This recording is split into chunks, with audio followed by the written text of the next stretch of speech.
What is striking when you walk through this library is you begin with the presidency George W. Bush thought he would have, and then how all of it changed on that crisp September morning.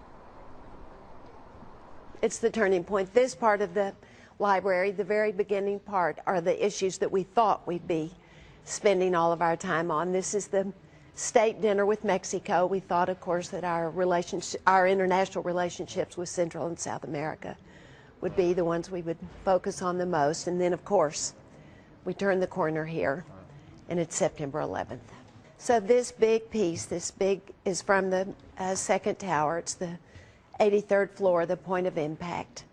And you can see it's really like a sculpture, but it's one of the beams from the World Trade Center. You were with Senator Kennedy that day. That's right. I was with him, and I have actually over here on the wall the painting he gave me that day, signed and dated September 11th. This display goes through minute by minute from the first tower to Shanksville, and then day by day on this screen to up until the joint session when George spoke to the joint session of Congress. There's a little booth over here for people to record their memories of where they were on September 11th, so all of those memories can become a part of the archive here. That's great. And this is that's the pretty bullhorn. famous. That's right.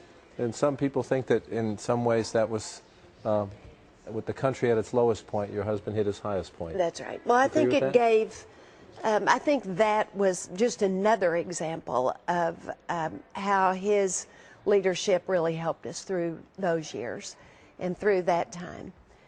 People really pulled together. I remember those days driving into New York after September 11th, and the flags were everywhere, and they still are.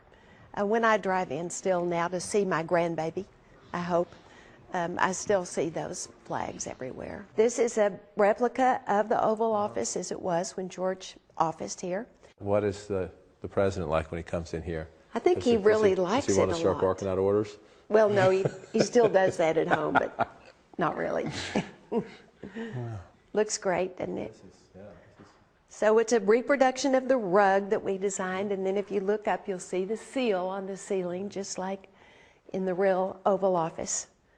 And it's been fun to work on this, and I think, and people, for many, many people, this will be their only chance to ever step into any space that is like the Oval Office, so it's fun to have it as part of the tour. He often talked, the president did, about living in the people's house, and then how extra special this space was. And he was very respectful of it, as you know. He wore a suit when he came into the Oval Office.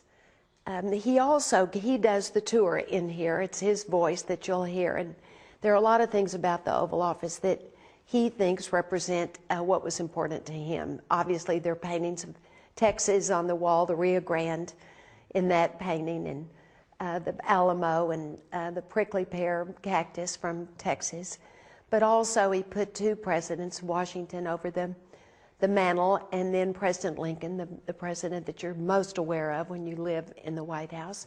But he said he could put the most influential presidents on the wall because the most influential president for him's portrait hung in his heart, and that's his dad. So we're so glad his dad's going to be here for the library opening.